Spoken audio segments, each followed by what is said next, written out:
નમસ્કાર, આપ જોઈ રહ્યા છો જેકેએસની ગુજરાતી વાત. તો લાઠીના કેરાળાના પાટિયા પાસે ફોર વ્હીલ કાર ચાલકે સર્જ્યો અકસ્માત. ગમફાર અકસ્માતમાં એકનું મોત અને એકને ઈજા પહોંચી. કાર ચાલકે સ્ટીયરિંગ પરથી કાબુ ગુમાવતા બાકડા ઉપર બેઠેલા બે લોકો ઉપર ચડાવી હતી. ફોર વ્હીલ લાઠીના કેરાળાના પાટિયા પર વહેલી સવારે સુરતથી ઉના જતી ફોર વ્હીલ કારમાં 5 સભ્યો સવાર હતા. અકસ્માત સર્જાતા ત્યાં સ્કૂલની રાહે બાકડા ઉપર બસની રાહ જોઈને બેઠેલા વિદ્યાર્થી અને એક ગામવાસી અને અચાનક કારે ટક્કર મારતા લાઠી કલાપી વિદ્યાલયમાં અભ્યાસ કરતા ભાર્ગવ મૈડાને પગમાં ગંભીર ઇજાઓ પહોંચી છે, જેને શાંતાબાદ જનરલ હોસ્પિટલ ખાતે ખસેડવામાં આવ્યો છે. 30 વર્ષીય દિલીપભાઈ નું ઘટનાસ્થળે જ મોત નીપજ્યું હતું. ગામમાં ગમનો માહોલ સર્જાયો છે. કારમાં સવાર 5 માંથી 3 લોકો ઇજાગ્રસ્ત થયા છે. ત્રણેયને અમરેલી હોસ્પિટલ ખાતે ખસેડવામાં આવ્યા છે. મારું નામ મહિડા ભાર્ગવ છે.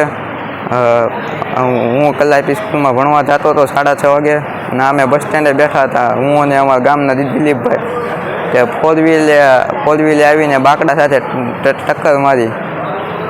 અમારા ગામના દિલીપભાઈનું અવસાન થયું અને મને ઈજા થઈ. હું કલાપીએ જતો હતો સ્કૂલે અને દિલીપભાઈ હતા એ બાબરા બધું જતા હતા. સવારે કેટલા વાગે? સવારે 6:30 પોણા 7.